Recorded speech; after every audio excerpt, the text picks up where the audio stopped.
Parmi les enjeux d'avenir du pays, l'attractivité et l'innovation. La ville de Macoria participe à un programme avec 8 communes européennes pour attirer entreprises innovantes et jeunes actifs. Ces territoires s'inspirent de Fundao au Portugal, devenu en quelques années un pôle tourné vers la tech. Un modèle qui intéresse aujourd'hui la mairie de Macoria. Écoutez Frédéric Lumeto-Ipolo, chargé de projet Europe, puis Miguel Souza, expert du programme Urbact, au micro d'Alexandra Silbert et Christian Cholot. Pour la ville de Macoria, nous attendons déjà d'avoir la possibilité d'acquérir les connaissances qu'ils ont eux, ce qu'ils ont eu à faire. Par exemple, ils ont un Fab Lab. Comment nous, on met en place notre Fab Lab au niveau de la médiathèque de Macoria? Parce que c'est une demande forte de monsieur le maire qui veut un Fab Lab pour la médiathèque. Ça va permettre d'ouvrir effectivement les perspectives de la commune sur un transfert d'innovation qu'on va avoir. Là, il va être financé évidemment par la ville, mais derrière, on va pouvoir émarger à d'autres fonds qui vont permettre de financer peut-être d'autres sites de coworking dans la ville. Le programme Urbact aide les villes à se transformer, développer des activités innovantes pour ses habitants, ses entreprises et ses services publics. Et puis, en travaillant avec d'autres villes européennes, Macoria va pouvoir mieux cibler ses activités innovantes et créer des opportunités pour sa jeunesse, ses entreprises et devenir un lieu de vie plus agréable. Comment une commune rurale est-elle devenue un modèle européen de l'innovation et jusqu'où Macoria peut-elle s'en inspirer? Les réponses dans notre rubrique En savoir plus. Comment Fundao est passé de la ruralité à la tech? On a surtout fait du marketing sur la qualité de vie, de vivre dans une ville moyenne.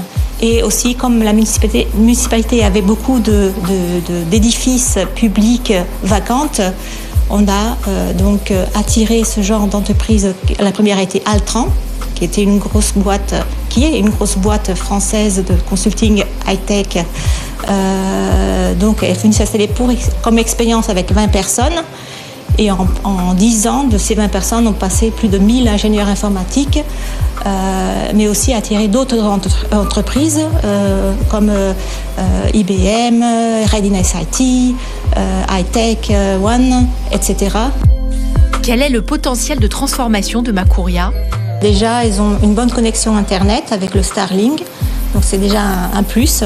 C'est fondamental d'avoir une bonne connexion Internet. Aujourd'hui, c'est plus important qu'avoir une bonne connexion qu'avoir une bonne route. Et Macoria a déjà un bon réseau de networking, mais aussi elle est très motivée. Elle est en train de construire une médiathèque. Et cette médiathèque sera très prochainement disponible à la population de Macoria. Le maire a l'intention d'y créer là-bas aussi un Fab Lab et un coworking space. Donc c'est déjà un très bon début pour ensuite attirer plus de jeunes. Quels sont les outils du programme?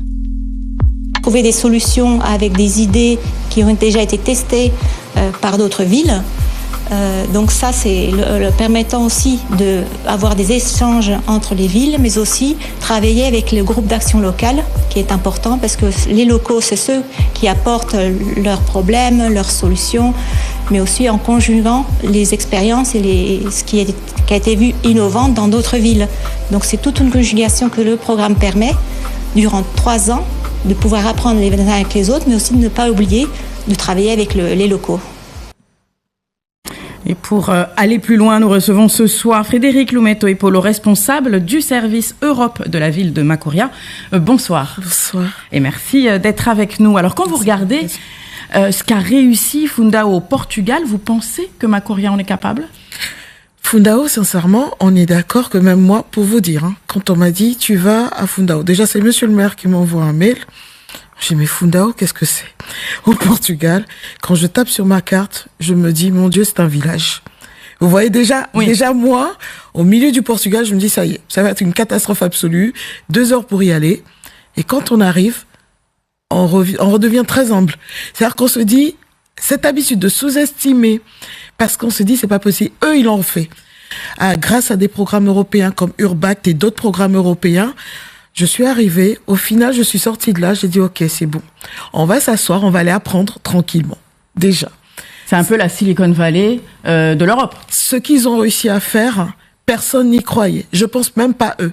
Ils ont eu un maire visionnaire. On a besoin de ça. On a besoin d'élus qui voient loin et qui se disent, allez, on fonce, de toute façon, on n'a plus rien à perdre. Alors, à Fundao, il y a des bâtiments abandonnés qui ont été transformés en espaces d'innovation et des entreprises se sont installées. Est-ce que Macoria est prêt à faire la même chose? Macoria est prêt à faire la même chose en partenariat avec les partenaires sociaux comme la SEM-Samar, comme De Terre Habitat, où effectivement on a déjà eu des réunions où ils nous ont proposé justement de mettre à disposition des beaux vacants pour ceux qui connaissent Macoria, Soula notamment, ou même la Sainte-Agathe.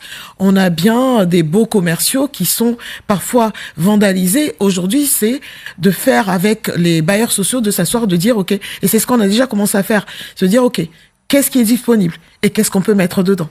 Alors, ce Fab Lab, vous en avez parlé dans l'interview qu'on a vue précédemment, que vous voulez développer dans la future médiathèque. Concrètement, qu'est-ce qu'on pourra y faire? Que le maire soit développé. Concrètement, quand on prend un Fab Lab aujourd'hui, le Fab Lab de Fundao, c'est de la poterie traditionnelle. Alors, il faut qu'on explique quand même le Fab Lab.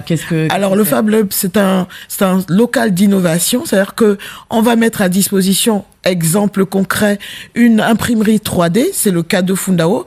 Au Fab Lab de Fundao, il y a une imprimerie 3D pour de la poterie. Donc les enfants viennent, ils dessinent des thématiques, ils font des dessins, ils utilisent la glaise, ils font tout ce qui est avant travaux et ensuite on fait rentrer dans l'imprimante 3D et ils font ressortir leurs petits pots. Et la population est au courant de tout ça? Vous avez communiqué pour qu'ils soient au courant? Aujourd'hui, on n'a pas communiqué parce que déjà on n'a pas. On l'avait pas encore fait. La médiathèque est là. Le transfert d'innovation, justement, c'était de recevoir les experts, de leur montrer ce que nous avions et de leur dire qu'est-ce qui est possible. Dites-nous ce qu'on peut faire. Donc, au fond, c'est donner aux jeunes l'envie de créer, d'entreprendre ici plutôt que de partir ailleurs, c'est ça? Plutôt que de partir ailleurs, mais d'attirer aussi des experts. Là, on va pas se mentir, Macoria est la première ville de Guyane à faire de l'urbact. Donc, on avance à petits pas, tranquillement. Alors, attirer des entreprises, j'entends, et de nouvelles familles, c'est aussi une question de qualité de vie. Or, beaucoup de Guyanais associent encore Macoria aux embouteillages et aux difficultés de circulation. Comment on change cette image? Ah bah peut-être que ça relève vraiment pas de la commune, une fois de plus on le dit. Les embouteillages, les bouchons, c'est la route. Oui, mais c'est un frein quand même. C'est un frein, mais imaginez-vous, aujourd'hui, si je travaille à Macoria même, vous pensez vraiment que je vais pleurer pour les embouteillages? Non, c'est mon cas. Je vis à Soula, je travaille à la mairie. Je suis désolée, j'ai pas d'embouteillage, donc je stresse pas pour ça. Alors ici, ce programme fonctionne. À quoi ressemblera Macoria dans 10 ans? On va voir. C'est ça l'idée, c'est de voir est-ce on devient pas un deuxième Fundao, on devient le centre de, voilà, l'exemple déjà sur notre territoire, sur les Antilles-Guyane, et ça c'est quelque chose d'important. Merci beaucoup Macoria, seule ville française engagée dans ce programme européen. Territoire d'outre-mer engagé sur ce programme européen, le premier en Guyane et le deuxième dans les outre-mer. Le premier, Morne-à-l'eau, il y a depuis 2011, donc il n'y a eu plus personne d'autre. Alors parfait, avec l'ambition de devenir donc un territoire plus innovant et plus attractif. Merci beaucoup Frédéric Lometo-Ipolo d'avoir été avec nous ce soir. Merci de l'invitation. Avec plaisir.